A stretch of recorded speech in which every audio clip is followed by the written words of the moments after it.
During the launch of the Tata Curvv, we caught up with Martin Uhlarik, Head of Global Design at Tata Motors, where we chatted with him not only about Tata Motors' upcoming models, but also about the cars that he grew up with. Watch our full interview to learn more about the man whose designs are charting a new path for Tata Motors.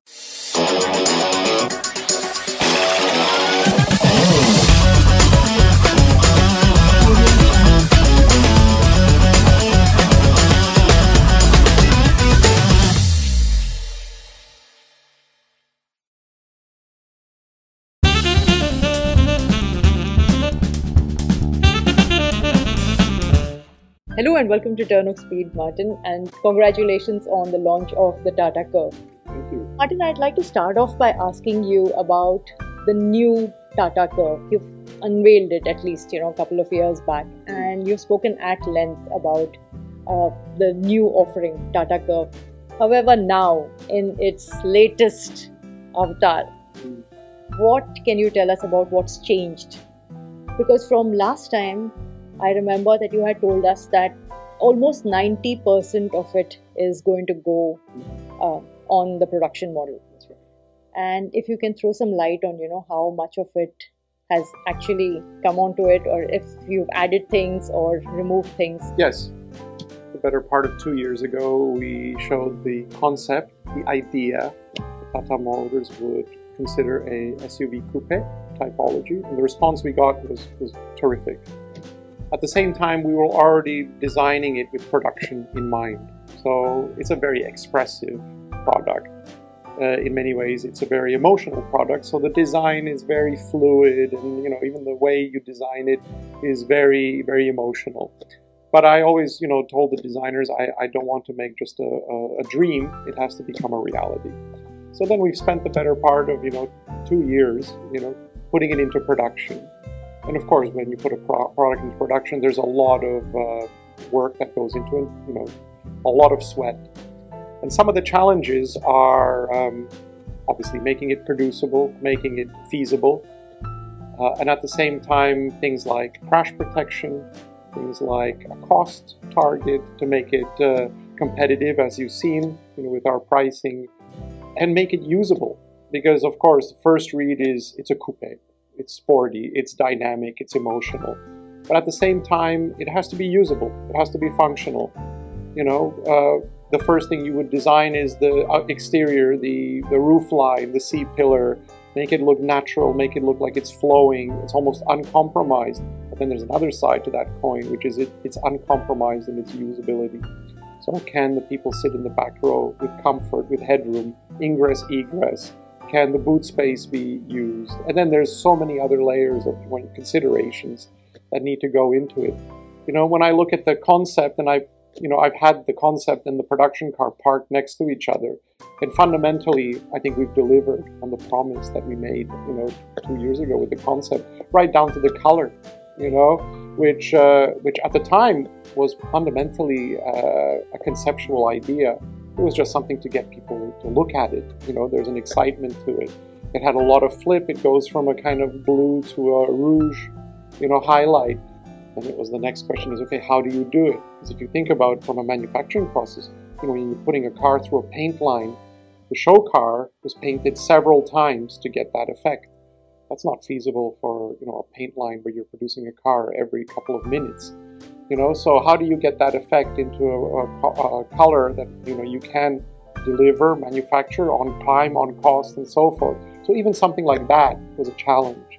And that's where the designers did an outstanding job overall. And I think when you see the car, it's something that people will it'll turn heads, first and foremost. The second thing is it's extremely sharp. It's extremely precise, which communicates that this is a very high-tech product. And then, of course, we're offering it in both ICE and EV. So this is a product that, even though many people might think comes across as a niche, actually we're offering it as a mainstream product, in terms of powertrain, in terms of offerings, features, but also pricing and competitiveness. So this is something that people will see and they'll dream about it. But at the same time, they'll realize that actually this is not just a dream, but it can become a reality. SUV coupe. That itself is a brand new segment in India. And how many years back did you actually start working on this? Not that far. I mean, we only started working on it, the idea, probably about 5 months, 6 months before we showed the concept. So at the time, we were looking at our portfolio and where the portfolio is heading. And we saw the trend globally, SUV coupes. And we saw that also the trend was usually it starts with most companies at the top end and then, sort of trickles down the portfolio. And we were looking very closely at the 4.3 meter space. To be honest, this was the space where, we've said, there's already a number of players in that segment.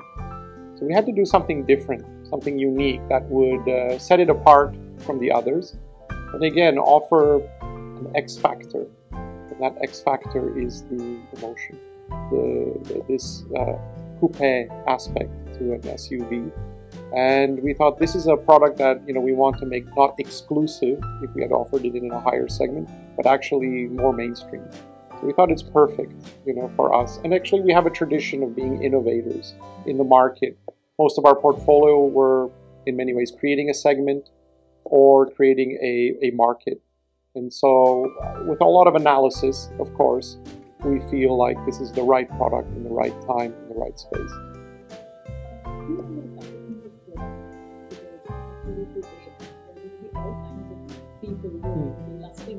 Yes. So it could be somebody very young.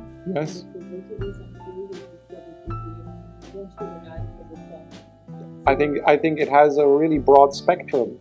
If you look demographically, I was saying north, south, east, west, and that's not just geographically. It can be age, it could be male, female.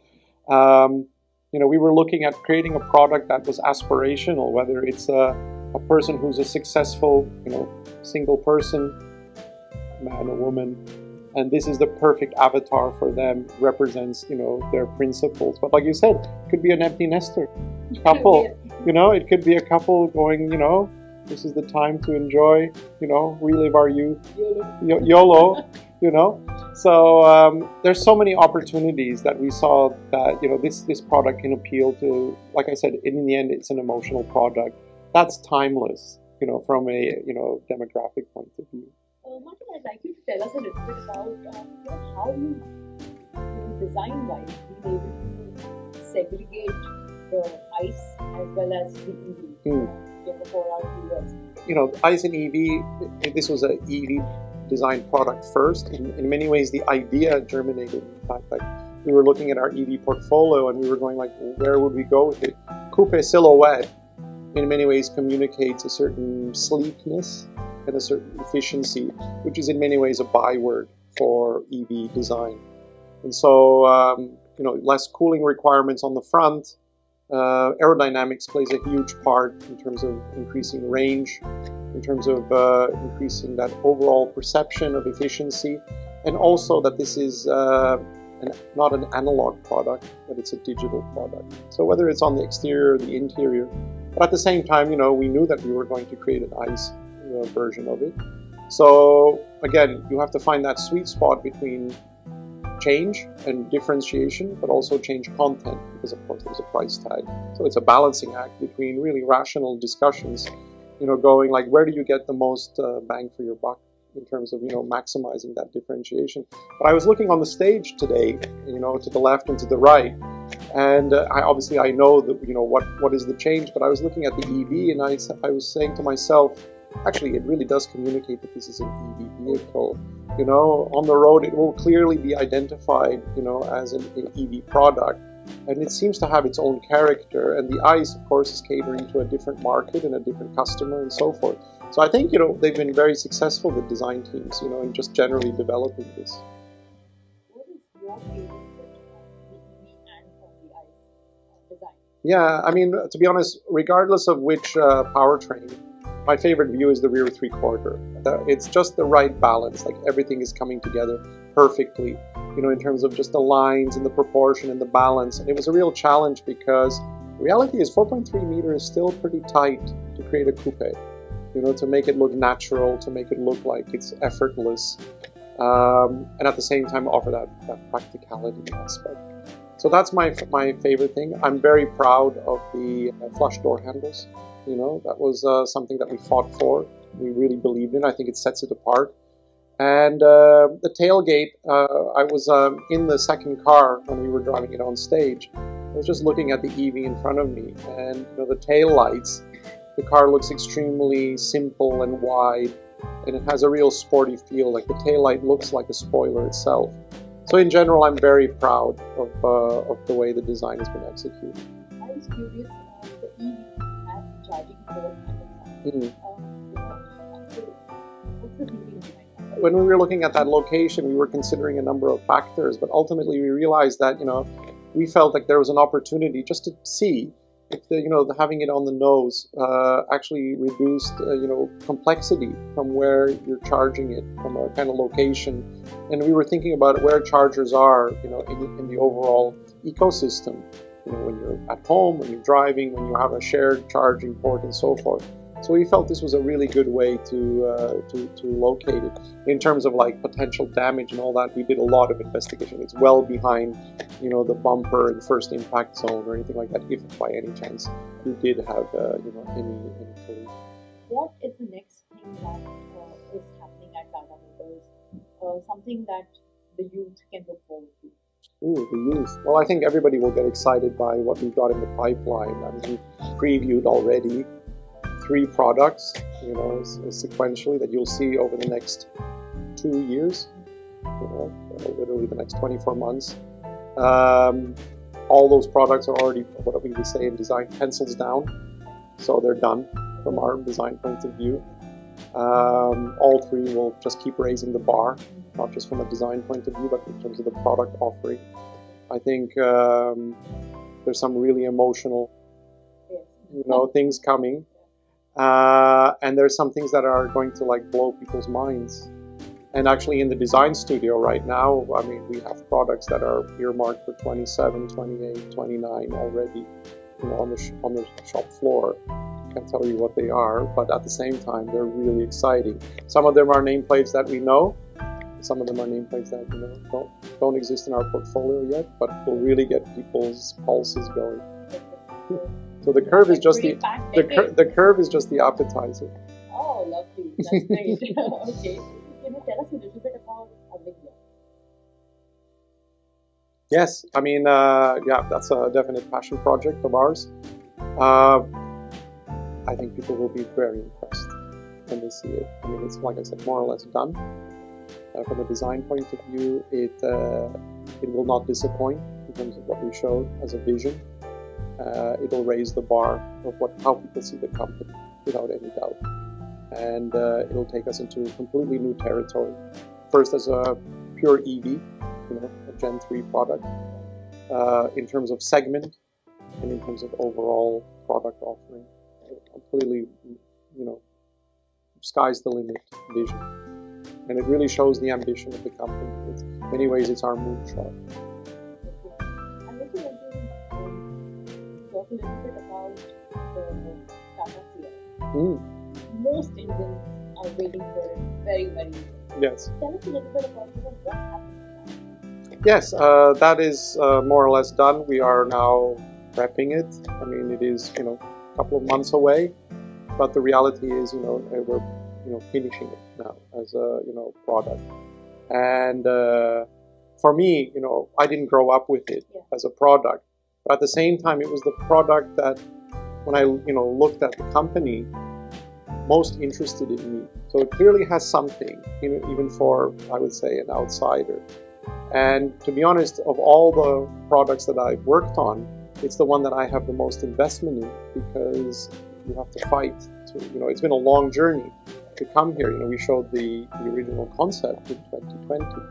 So it's something that, you know, we haven't taken lightly. We spent a lot of time working on it and refining it, you know, making sure that when we do it, it'll be done correctly. And that's not just from a design point of view, that it's a complete as a product. This is in many ways the heartbeat of what can potentially be, you know, our you know, mainstream product. So yeah, I'm really looking forward to unveiling that. So we're like waiting to see it. I want you to tell us a little bit about the colors and the material choices that have, that one can see on the new Tata Curvv EV as well as the Tata Curvv, and how you differentiated both. Yes. So with the EV, this color that we've shown, this light blue, again, it's a color we showed at the concept stage. What do you call it? Virtual sunrise, if I was it was inspired, I was thinking about it, it was inspired, first of all we said it's electric. How do we communicate electric? Our color and materials designers, I remember their image board, and they were looking at the northern lights first, and they had a lot of images, the sort of aurora borealis, but there was a lot of like the landscape. And if you think about sort of northern environments like Iceland, there's this kind of strange color which is slightly blue, slightly purpley. The way it reflects usually on a snow environment, it creates this very unique mood, you know, and it's quite sophisticated and it's quite silent. Having grown up in a northern country myself, there is a silence to it and a sort of serenity, and that kind of goes with EVs as well. If you think about it, there's an effortlessness to an EV. And so we thought this is a perfect match. It's, first of all, it's a very nice color. So we developed that, and of course now we've developed it into our flagship color on the EV. On the interior, of course, it's an empowered DNA, so ultimately we want an interior that looks very open and wide and light. And again, that effortlessness. So these very light interiors have resonated very well on Nexon EV and any subsequent, empowered persona. And then with the ICE offering that we had, the flagship, we're looking at this gold essence. So this color is different from the one we're offering on Safari. It's a different color. It's slightly more nuanced. It looks really nice on the exterior of the car. It's very sophisticated. It's offered in our accomplished persona. And the interior, it has this wine color interior. And whether it's, we have to make sure that our exteriors and our interiors match. That you don't get some odd, sort of colorblind combo. So we've definitely made a conscious effort to, calibrate exterior and interior, but make sure that the customers have as many offerings as possible. So you'll see that we offer a flagship color, on the top spec persona, but ultimately all of the colors are offered on all of the personas, So you pick and choose what you want, what fits into your budget, and at the same time, there's no penalty if you have like a certain, price category. The main thing is you want this and you can afford it. And like I said, the calibration. So in the accomplished that we showed, it's a very premium offering. But if you see the car in the pure gray or even in white, it still has all of the DNA that makes it curve a curve. If you can tell us a little bit about the whole persona thing that you have here in your car, because I think it's very clever. Instead of having these different variants. Yes. Just a whole new approach. I mean, it started actually in a design review. We were presenting our color and material strategy, and we presented the trim levels as shop windows. So we literally created shop windows with mannequins, and we dressed the mannequins that, okay, this exterior color is blue and this one is red and so forth. And, we had what kind of shoes would this person wear? What kind of, device would they have? Phone holder. In many ways, the presentation was a way to communicate the choice of colors that the designers had developed, or materials, or seat fabrics, or something like that. And the management all of a sudden stood back and said, actually, this is a really interesting way of communicating, a trim level. And we had branded them, we gave them names. And then the term persona came up. And that was that sort of light bulb moment where the company realized that actually the product is an avatar for the customer. The customer sees themselves in that product. So in many ways, it's a personal choice. Whether you're buying it for yourself or your family or as a collective purchase. It represents what you want the character to say, what the product is saying about you. So in many ways, it becomes a much more personal choice of how you're curating the product that's right for you. And then we looked at overall demographics. We looked at each product. There's a persona that pretty much matches everybody that we're targeting. So we thought it was a very smart way to, like I said, communicate how you would like to configure the product to you. And that creates this very strong connection between the brand and the customer. Martin, you're a foreigner who has been designing cars for Indians. What, according to you, what in your experience have you deduced in terms of what Indians see when they look at buying a new car? So what I've realized is coming to India and working for Tata Motors is, I find the country very warm, not just from a climate point of view, but actually socially. So the products have to be human-centric, human in terms of they have to have an identity and character and a personality. They have to be functional, and they have to be well designed. And so I use the word precision, but at the same time it shouldn't be seen as white goods, regardless of category or segment or anything like that. And so each product has to have character and identity.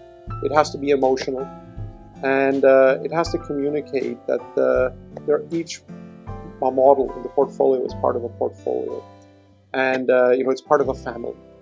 And I think we're definitely creating emotional products. I mean, design ultimately is an emotional connection, and then there's the usability and the functionality and so forth. And of course, the market is very sophisticated. Every product that we design should be seen as a global product, should be seen as world class. I could say with ease that any of our models could sell pretty much anywhere in the world and be very competitive products. And that's the way I see it, regardless of what the company's plans are for the models individually or the strategy of overall our markets. But the reality is, it should be absolutely world class. That's why we have studios around the world. That's why we have people who have worked all over the world, and to be honest, on a global level, we are as good as anybody. I would also like to tell us a little bit about you are a global traveler. And I just want to kind of get an idea as to what are you looking at globally? Like for instance, last time when we spoke, you mentioned last time when you spoke about the Cybertruck, and so similarly, if you had to pick 3 vehicles out there right now, what do you have your eyes on? I'm not sure if I would pick specific 3 models or vehicles, but as somebody who's design is my passport. I have my passport in my pocket, but nevertheless, I've been, you would say, on the road for the last 30 years, which is the span of my design career. And it's opened doors to live in different countries, work in different countries, see different cultures, and so forth.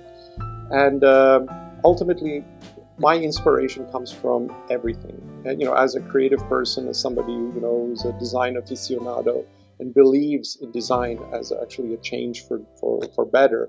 I get my inspiration from music I'm listening to, a podcast, a movie, anything that triggers an emotional reaction. I can walk down the street, there could be fashion, there could be graphic design, architecture, I consume it all. And I think most creative people and most designers are of the same mindset. And the main thing is you have to be very open-minded. You have to be open-minded to be inspired by new things, and you also have to be open-minded to try new things. That's how you'll come up with something original.